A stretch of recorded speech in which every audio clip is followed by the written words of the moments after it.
Holy crap. Am I tired?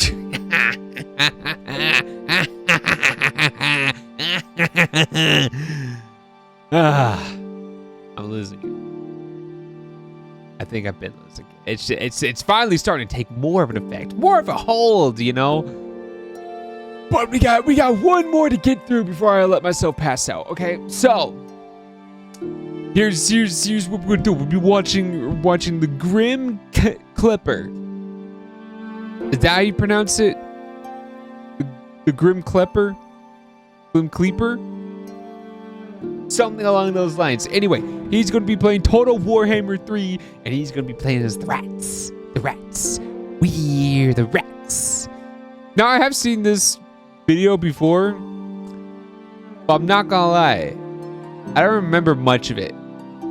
I do know the rats love their chemical warfare. So do I. Hi, kitty. You having fun? You need the lap? Hey, hold on. Let me set myself straight before you get. You're not even let me fix myself. Oh! Hey, do not fall, because if you fall, you will grip onto my leg. And the last time you did that, let's just say I still have the scar. Okay? Good God, you are a spoiled little shit. I hope you know that. You are a spoiled baby. You are a spoiled kitty. But I suppose that one's my fault. Anyway, we're gonna be watching Total Warhammer 3. We're gonna watch them use chemical weapons and miniguns as rats. Rats. Yes, we like rats. Fitting, because earlier this week I watched a video that was about cheese, government cheese. So yeah. With that being said, please do leave a like and a comment, as well as leave us a subscribe if you haven't already, as well as clicking that bell notification. It helps the algorithm. And I need algorithms for videos to do good. Okay? Alright, let's get into it. Alrighty, rats. Remind me once again of your unlimited power with poison and miniguns. Chemical warfare, ignoring the Geneva Convention, and putting a whole new meaning to the term friendly fire. Because today in Total Warhammer 3, we'll be drowning the world in rats. While keeping a level head, befriending our neighbors, and being an overall menace to society. What couldn't we accomplish? You know, remembering bits and pieces, I do know the Skaven like to burrow under cities and settlements. So yeah, they are just rats. You know, they really play into the rat theme here. Yeah. Okay, go stay right there, kitty. Yeah, they really do play into the rat theme here. So yeah, I feel like it'd be better if they stole cheese. Because that'd be hilarious, but I don't know. Is there mods in this game? Maybe you can mod that in. With the release of Immortal Empires, Total Warhammer now has a massive new map combining 3 different campaigns into one, and with it, some interesting new mechanics. Naturally, it was only fitting that we play as the best faction. For those of you who don't know who the Skaven are, 2 words. Many rat. Our starting leader was Ikit Claw, a very sane and stable individual. In the options, just like me. I'm very sane. I'm very stable, and definitely don't need therapy. Honestly, if I had a therapist and they found out how deep of a love I have for factory building games, they'd tell me to get out. They probably wouldn't be able to help me because I'm just too addicted to them. Enabled something called Ultimate Crisis Mode, which takes the endgame and tweaks some things, so I'll explain it a bit more later. Starting the game, our main settlement was Skavenblight, the breathtaking and luxurious capital of all rat kind. It looks very ruined. Was the Immortal Empires map, which is insanely large with about 278 factions, of which we were gonna break. But first, we needed to secure land, starting with the settlement next to us. Despite Warhammer being mostly medieval, Skaven have miniguns. As a bunch of rat people, not only have our units not touched grass, they don't know what grass is. That is beautiful. Also, do you think it might be a bit of a strategical advantage to have miniguns in the medieval times? Yes. But do we care? No. Why? Because it is us who has the miniguns. We are winning.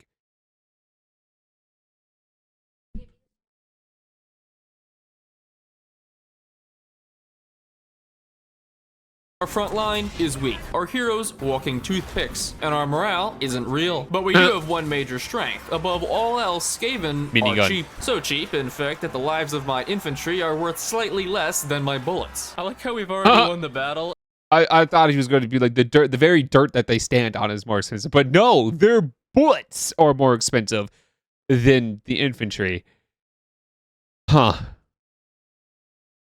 Well, at least you won't have a shortage of them.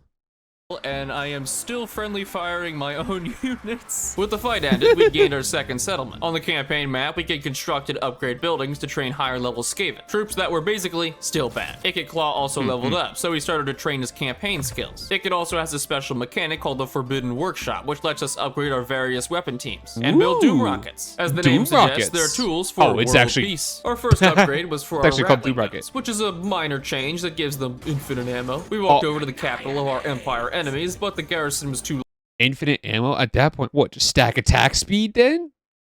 Is there attack speed? I never played this game. It intrigues me though, to a great extent. Maybe I stream this someday. But then again, I still have a giant backlog of games I need to get through, so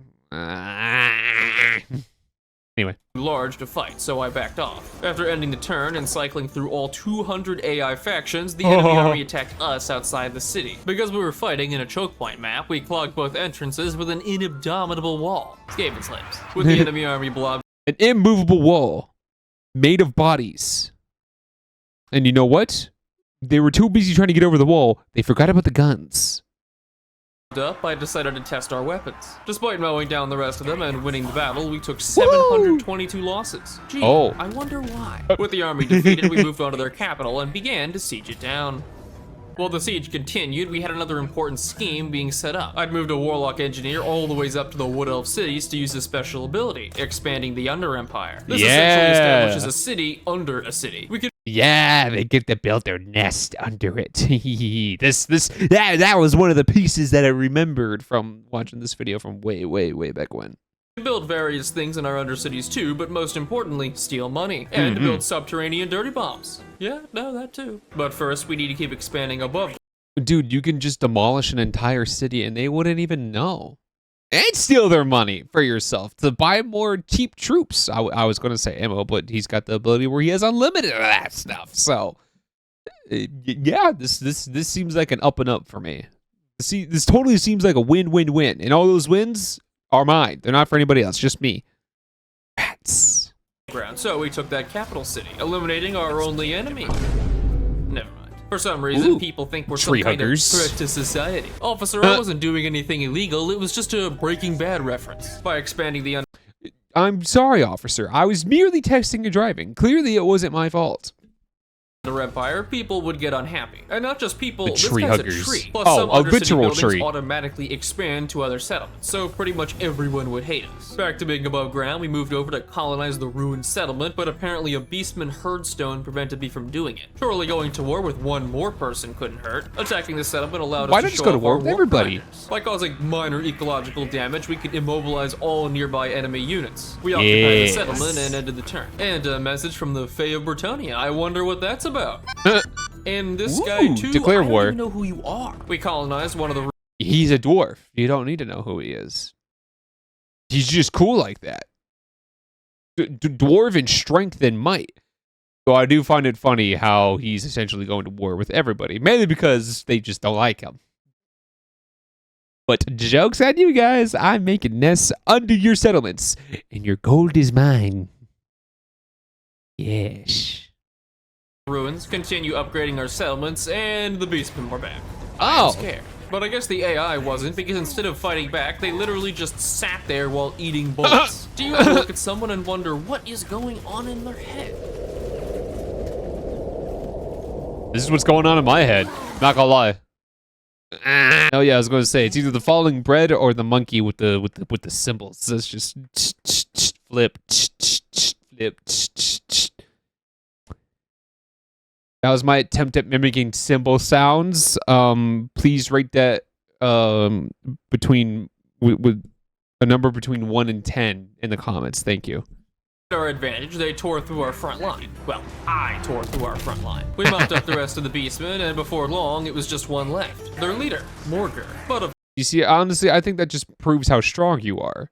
The only person that can tear you through your front line is you. Or, another way to look at it, they can't tear through your front line if you already tore through it first. Now we're getting smart here. Of course, we had bullets, so he didn't stand a chance, is what I thought. Morger has health regeneration, meaning he just sat there and tanked several thousand bullets. It could claw, routed. All my infantry ran away, and my rattling guns kited him for 30 minutes straight. I have a question. Why, God? Even after the fight, we couldn't catch Morger, so he lived to inconvenience me another day. But at least now we had a break for one turn. Orion's army attacked one of our cities, and while we couldn't win, we could deal damage. When defending settlements, we get kill as insanely many as busted possible, towers, which goes in line with throwing fodder at our enemy. 200 dead elves later, Orion sacked the settlement and ran away. He also attacked Ikit in a fight that favored us. Orion's army was fairly weak when we approached, and Orion, as one of the tankiest characters in the game, died immediately. After the fight, we started to upgrade our cap. It was our rat musk. That's what did it, you know? It was our rat musk that was killing all the plants and the trees, and I assume they give him power, considering that he is an elf. We don't like elves. Capital. And with it, we work towards the pinnacle of Skaven weaponry. The wonderful beauty of chemical warfare. Before we could violate international safety laws, we had a bigger problem. One covered in leaves, wood, and was basically a 30-foot tall tree. Durathu had decided to wander over and Fus Roda for the trees. And right behind him, amazing. I recruited another lord and trained more rattling gunners. After Durathu occupied a settlement, we attacked with our combined armies. Hello, giant tree man. With Durathu destroyed, we turned I was going to say goodbye, giant tree man. Beastman armies hide by default, so another siege. Somehow, our paperweight garrison almost won, until some dogs ran to the back, captured the victory point, and we lost. I'm sure my settlements love getting burned to the ground every other day. On the bright side, we'd made an ally, Aranessa Zaltspite, who was basically an undead pirate queen. Somehow, she girl-bossed her way into burning down the wood of forests, so she was helpful. Going forward a bit. I mean, pirates are cool. I'd take them as allies. Oh, they'd have gold. They'd be plundering the booty. Though, you feel like they'd be getting the factions that are out at sea. Are there factions that are out at sea? I feel like they are. I remember this video. Huh, okay. We recolonized all of our ruined settlements, made contact with the chaos demons in the north, and discovered the Shrine of Cain. On the map, there exists... Wouldn't Nurgle be... Wait, are they friendly with Nurgle? Settlements made contact... Oh, they're neutral with Nurgle. Okay, I figured they'd be friendly, you know, because, you know, rats, they carry plagues. I feel like Nurgle would like the Skaven. Like, a lot.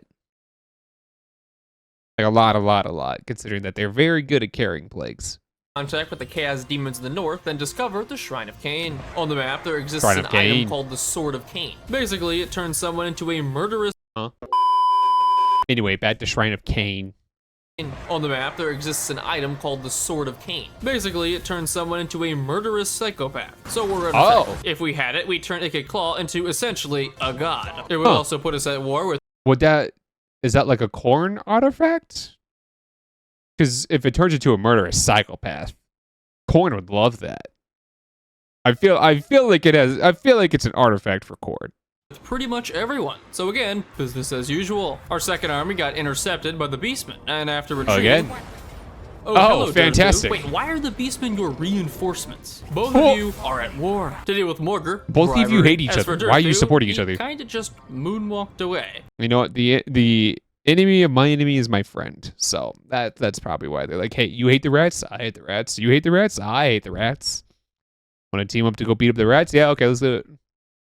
Yeah, that's not concerning at all. But after everything was said and done, we'd finally secured our peninsula. Unfortunately, it came at the cost of something valuable. The itsy-bitsy unimportant ability to eat. Oh. Now, Skaven society is a lot like Soviet society. There is no food. Each settlement, undercity, and army consumes food every turn. And we had zero. To get food, we could build certain structures or find another solution. Hello, city full of peasants. With a Not the foothold in Minecraft Castle eating Frenchman, noise. we continued through our research tree, built walls in our other settlements, and got a quest for Ikit's unique weapon, Storm Demon. So to get it, we had to go that's a through cool a quest name. battle, which didn't look too bad, right? Ikit has the biggest brain of all rap. Alright, that's all I needed to hear. The quest battle was against It kind of reminds me of the orcs, and the biggest one is always the leader. But I guess for the rats, it's the biggest brain.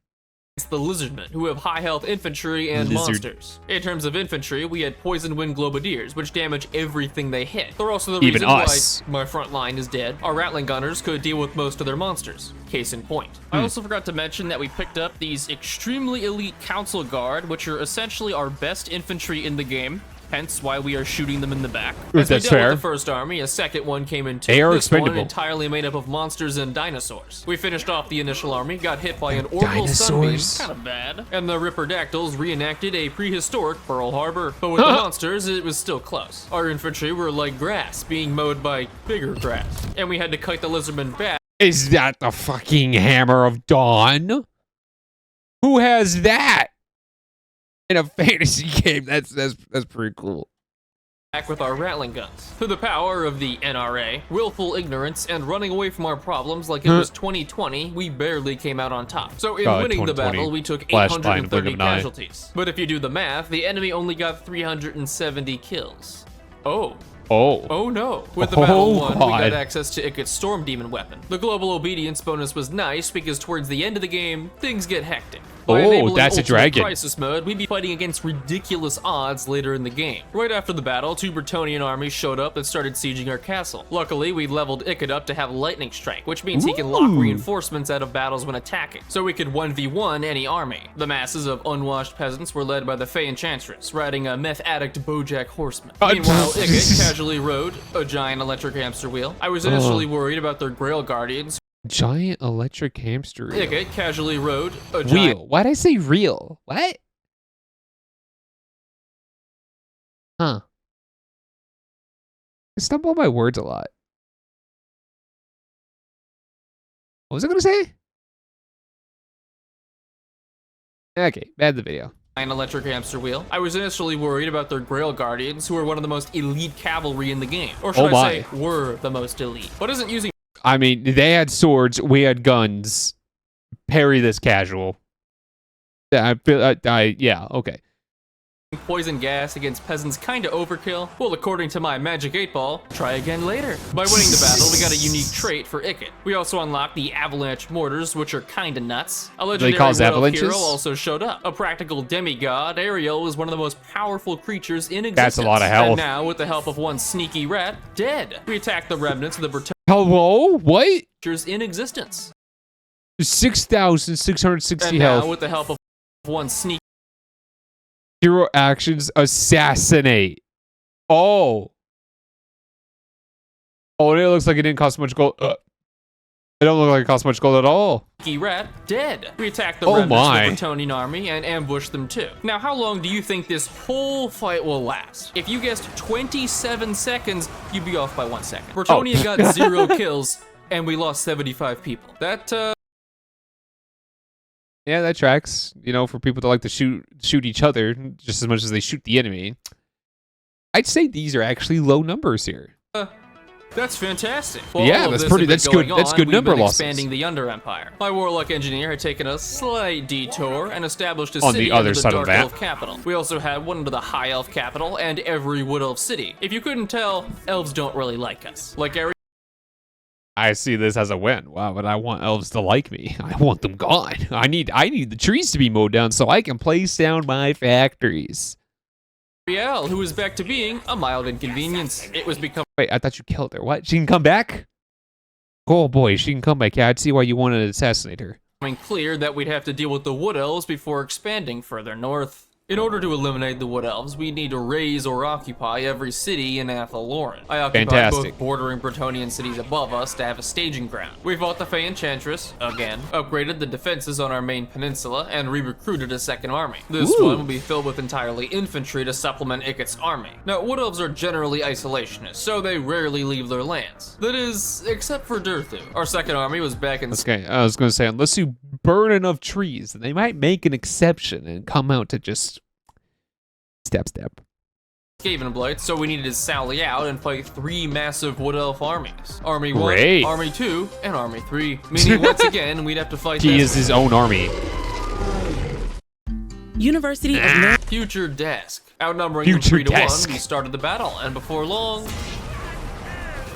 Durthu was taking no sass. Our Rattling Gunners had to keep kiting backwards, and after only 5 minutes, we'd taken 1,000 casualties. Still, we had insane numbers, so we gadded Durthu while he was bogged down and prepared to handle the second army. And handle, we did. We rallied our infantry and sent them into the... A nuke that's not full of that's full of radiation, and also high concentrated amounts of poison, so you get double the damage over time. Nice. Meat grinder. As they say, if you're not dying, you're not trying. Despite most of the elf units being ranged, it's hard to compete with infinite ammo miniguns and corrosive poison. We routed the remaining elves and won the battle. With both armies gone, it left Durthu's only city open, so we sacked it for 15k, then came back a turn later and raised it. Wood elf settlements are undesirable for Skaven, which translates to massive debuffs if we claim them, making the elf war much harder. What was helpful was just tear it down for gold then. Getting our first plague priest who can summon more rats during battles. And with our strategy, it would get kind of broken, because we'd also gotten access to one of our most powerful units, Poisoned Wind mortars. Now let's talk about something close to all of our hearts, the Geneva Convention. You might be interested to know that the convention doesn't actually talk about chemical weapons. See, that's actually in a separate document called the Geneva Protocol, where it states that nations can't use all that cool fun stuff in war. But what it doesn't prohibit is the manufacturing, storage, and commercial use of chemical weapons. Therefore, if I fire off my mortar loaded with skin-eating toxins during an investor showcase, and it just so happens to land in the middle of a bunch of peasants, have I really done anything wrong? If anything. I mean, I don't see the problem. That sounds like a fun time. Count me in. It's their fault for standing within 10 miles of me. I mean, yeah, true. And listen, it's like the biters in Factorio. How dare they live on the planet that I crash landed on? Because it automatically becomes my planet, and they're on my property, and I don't want them on there. Poison Wind mortars are essentially our best anti-infantry unit because they deal flat poison damage don't make them to drop all it. units, whether they hit elite infantry or Skaven slaves, we don't care. Which is especially relevant for our fight against the Wood Elves and their high-tier units. And on that topic, Orion was back. While he sat on the edge of our land, we took another Bretonnia settlement, got a trade agreement from a savvy investor, and much like NSFW Twitter, watched the Beastmen get clapped. We also got an event with the leader of our second army, leading to him getting badly mutated, which is apparently a massive combat bonus. How that makes sense, I don't want to know. To our right was Sartosa, a faction of undead pirates. We allied them and started to build an outpost, which would allow us to recruit their units. After sieging a few more Bretonian cities, the Fey Enchantress attacked one land. Wait, so if you can ally with other factions, you can get their units too? Huh. That's pretty cool. All right, yeah, I'm learning something. I don't even think I realized that while watching this for the first time. Last time. The fight was 10 minutes of this. Winning meant that the Fae's faction was gone for good, not like that stopped another Bretonian faction from continuing the war. And Lewin's army was completely terrifying, so we ignored it. Besides that, our expansion was going well, but one sweep it under the rug and pretend it doesn't exist. There you go. problem. See everyone with a red outline around their icon? That means they hate us. See all the people without a red outline? Yeah, neither do I. I don't see any. While we doubled our land, we were also in for a rude awakening, starting with the Wood Elves. Fun. At this point, we were at war with just about everyone. Sartosa was useless, and Grom the Paunch kept trying to make military alliances with me. Full disclaimer, he has one city. The Dark Elves didn't hate us too much, but every High Elf had declared war on us. So priority number one, erase the Wood Elves. There you go. Dead. Rebellion, dead. Ariel just chilling in some dead. We also intercepted an army and fought them in the woods. Seeing as they were outnumbered 5-1, we almost lost. I fortified our Wood Elf Under Empire, giving all units in the area of... I wonder why we almost lost. Is it the fact that we keep tearing through our own front lines? Vanguard deployment. So in sieging their city, we could deploy all our units right on top of them. 5 seconds into starting the battle, and turns out mortars are pretty decent. We advanced into the city, had our reinforcements come in, and caught the AI bugging out on a barricade. You know, when you say line up against the wall, you don't actually expect them to do it. Running away didn't help either.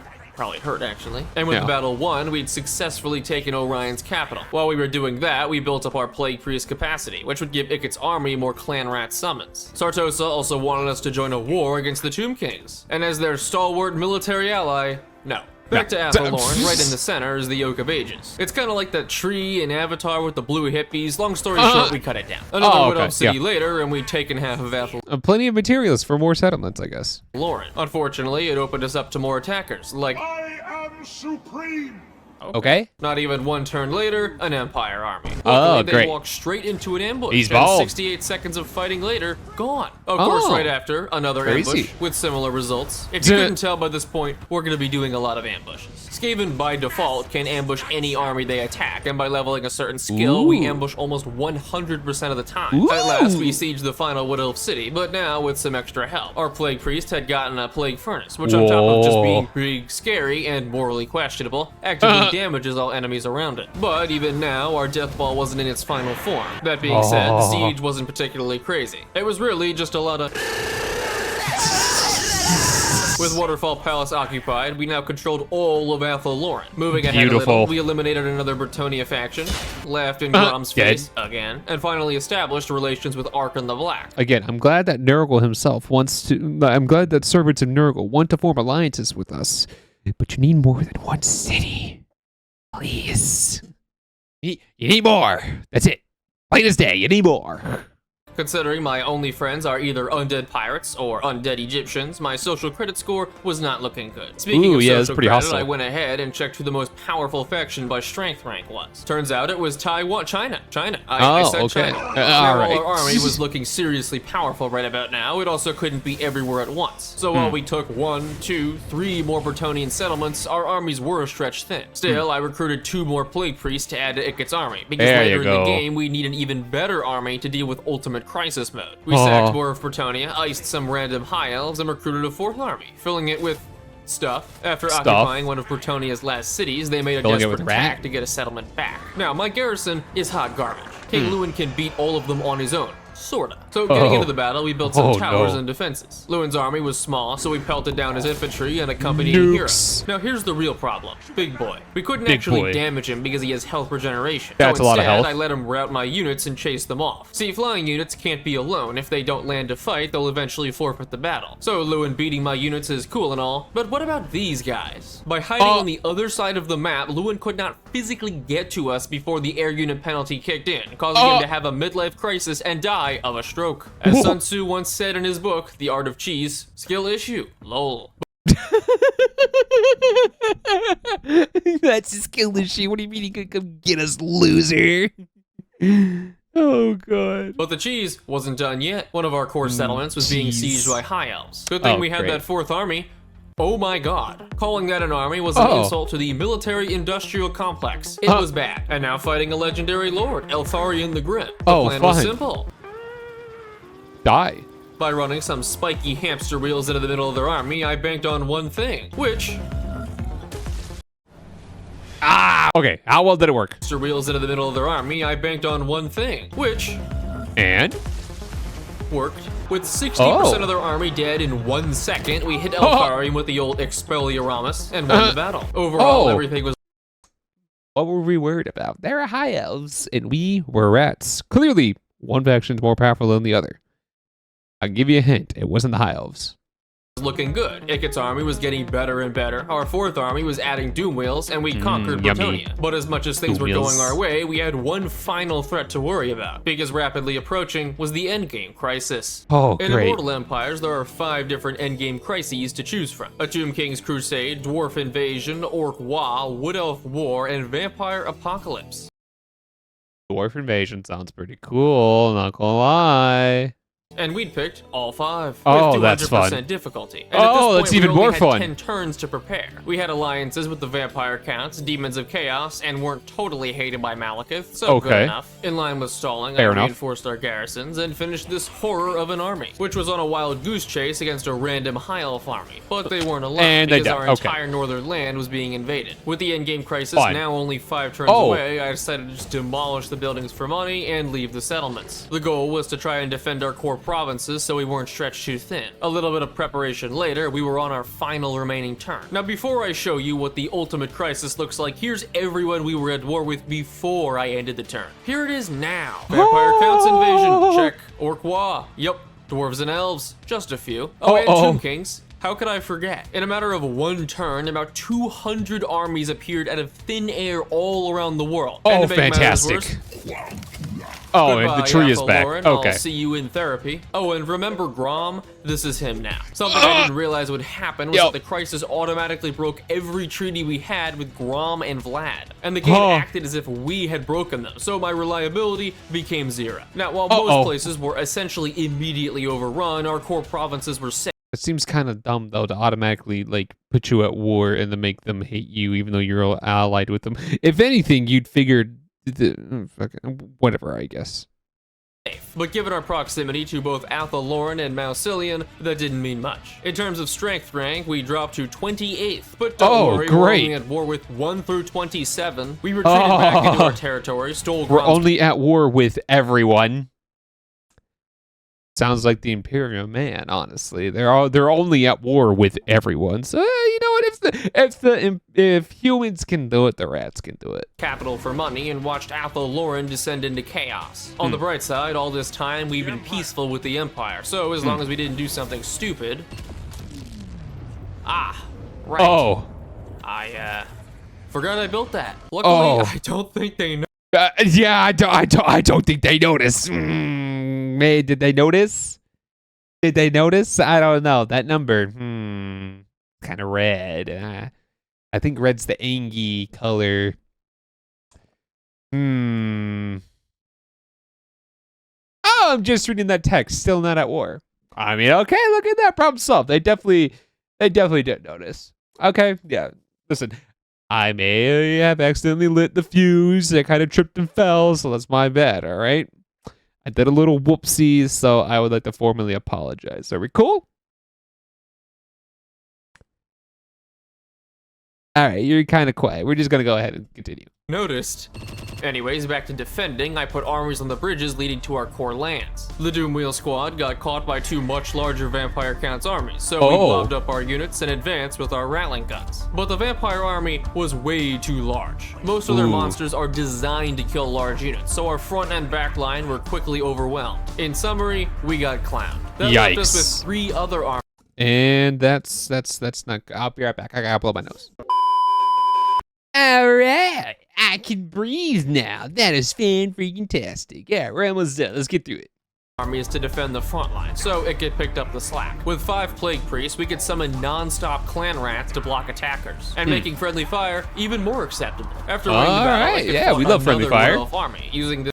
I mean, hey, I love it when it's in the friend slot games. You know, like Deep Rock Galactic, Helldivers, friendly fire is fun. It's so fun. I love it.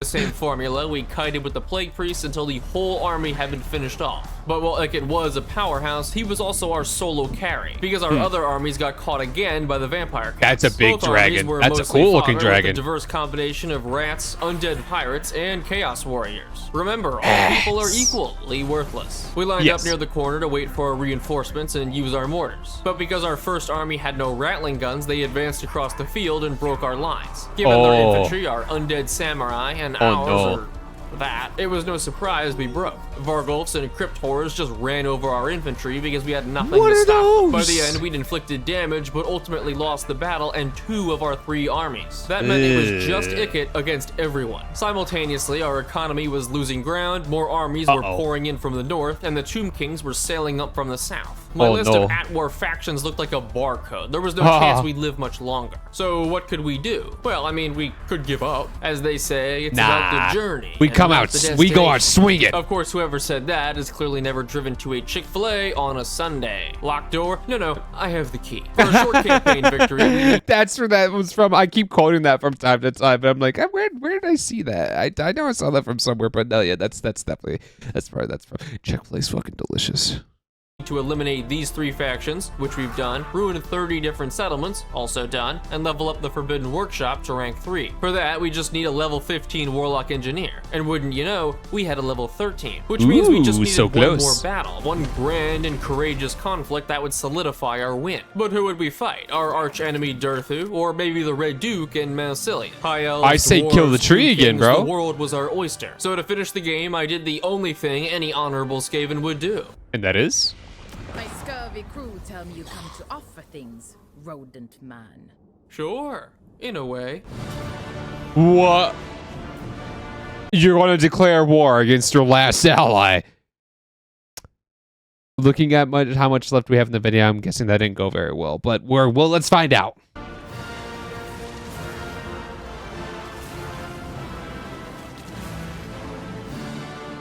These are a lot of big units, so I hope you won.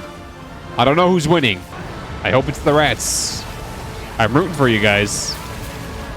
Oh, that doesn't look rat-like. At last, by defending ourselves from Sartosa, we've achieved a short campaign victory. Now we can get started on the long campaign victory. And, no. Well, they won by the skin of their teeth, it looks like. So it took declaring war against their, against their very last ally in the worst possible situation imaginable. But they managed to pull something out of their ass, just like the humans in the sci-fi Warhammer. And they're they got a lot of relation towards each other, don't they? Huh.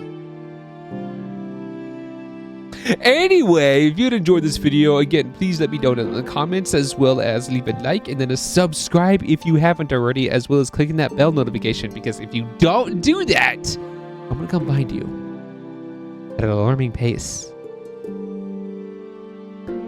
All right, I hope you guys have a good one. I'll see you in the next video. Bye!